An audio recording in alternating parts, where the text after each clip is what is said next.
Today we are going to continue reading aloud from Katherine Applegate's book, The One and Only Bob. Remember, last time we were reading, there was a storm coming and Bob could sense it, right? Dogs can smell feelings and dogs can smell storms coming. The news. Sometimes when Julia and I go for walks, I'll break at a corner. Corners are the best for fresh news. And she'll tug and say, "Come on, Bob, there's nothing there." Oh, but there is. Here's the thing about poop and pee. I get that humans are not into them. I see the bathroom doors shut tight, the embarrassed, downcast gazes. You guys are totally missing out. There's a whole lot of info hiding in your average pee mail. When dogs want to share the latest gossip, we just wait until nature calls. You'd be amazed what we can learn during a quick bathroom break. People read the news, check the TV, browse the web. I linger over a fire hydrant and inhale the whole wide world. My ears, by the way, are almost as remarkable as my nose. I pick up on all kinds of things humans can't hear.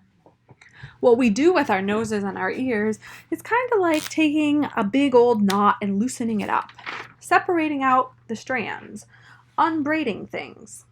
People smell a reeking pile of trash in a dumpster. We smell a dollop of cream cheese, a hint of peanut butter, a smattering of Fruit Loops. People hear the roar of a crowd in a stadium. We hear the strain of a whiny 4-year-old, a whisper of worried superfan, a note of grumpy hot dog vendor. Man, dogs are cool. Snickers. While I watch from my perch on the back of the couch, Julia passes by on the sidewalk.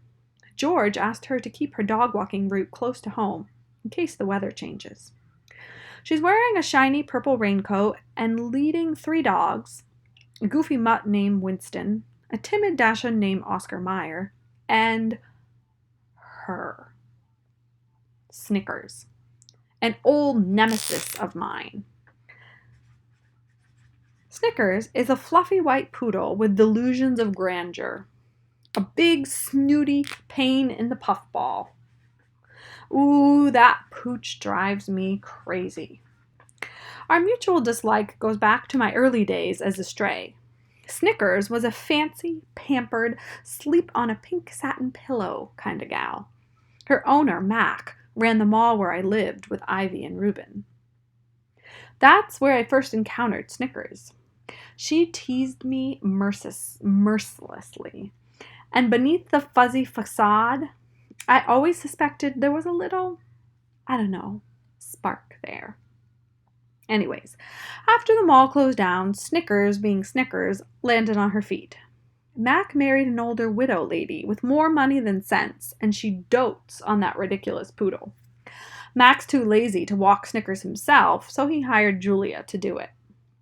"Looking good, Snick baby," I call through the open window, and she gives me her curled lips, squinty-eyed face, which, come to think of it, is pretty much how she always looks. As usual, Snickers is dressed to the max. She's wearing a pink poncho, a sparkly rain hat, and teensy pink boots. "These boots were made for walking," I add for good measure. It feels good giving her some grief, but before I can really relish the moment, another annoying acquaintance appears of mine.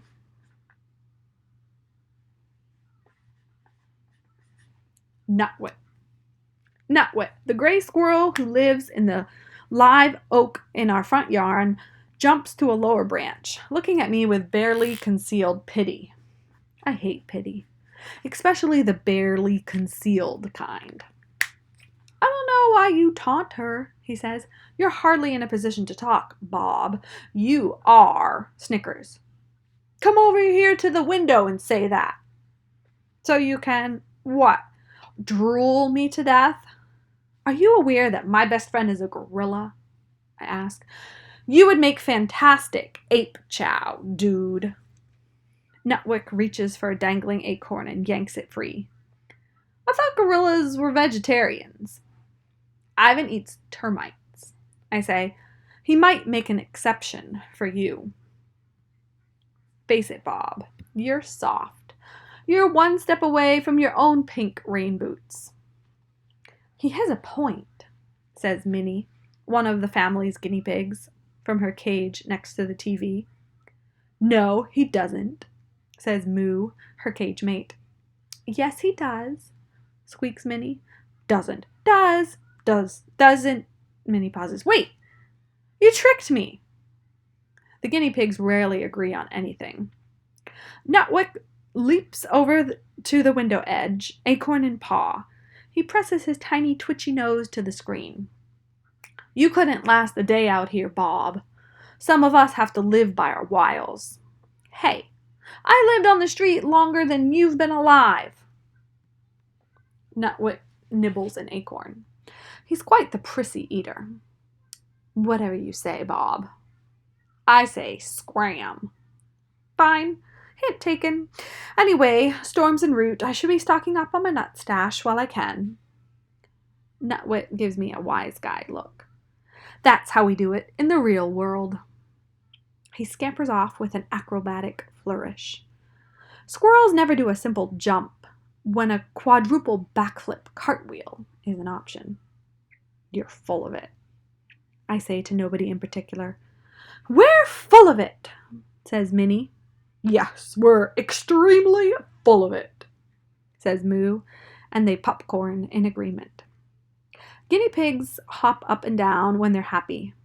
It's called popcorning, and it's totally ridiculous. You're happy? Wag your tail like a real mammal. I'm not soft, I mutter, nosing my protruding belly. I leap with effort off the couch. Then I head to the bathroom for a good long drink from the water bowl of power. Spoiled. I know Nutwit has a point. I've become a creature of habit, spoiled after a stretch of being my own dog. For a long time, I was Bob the Beast, cunning and streetwise. As a stray, I lived off leftovers at the mall while Snickers dined on fancy pants kibble. Man, how I loved that cotton candy stuck to the floor, the unexpected UFOs, the ends of ketchup-covered hot dogs scattered under the bleachers like, I don't know, big toes or something. Ivan offered to share his gorilla food with me, and Stella and Ruby were always ready to pass along a carrot or an apple. But I refused. I needed to stay in shape, stay tough, stay true to my wild nature. Okay, so maybe every now and then I'd sneak a banana chunk from Ivan's breakfast. But then things changed. I became civilized, domesticated, a pet. Don't get me wrong. There are definitely some perks. Julia, who's an artist, painted my name on a food bowl. She gave me this wonderfully mushy blanket, the kind where you can bed boogie forever till it's squished to perfection and you can curl up just so. I love that blanket. But I simply cannot sleep without Not Tag, Ivan's raggedy old toy gorilla. Of course, just when I get my blanket and Not Tag imprinted with the right amount of ooh they bob, Julia's mom does the unthinkable, puts them in the washing machine and removes every last bit of me. There are other indignities I tolerate. The daily walk on a tug of war string, after going stringless my whole life. The attempts to train me, like that'll ever happen. The kisses and cuddling, well, the cuddling's okay, I suppose. But the kissing I just don't get. If you want to kiss your dog, why not just give him a big old lick on the face and be done with it? Anyways, so what if I've gotten a little spoiled? A tad soft around the edges? There's a difference between being soft and being afraid. Being a coward.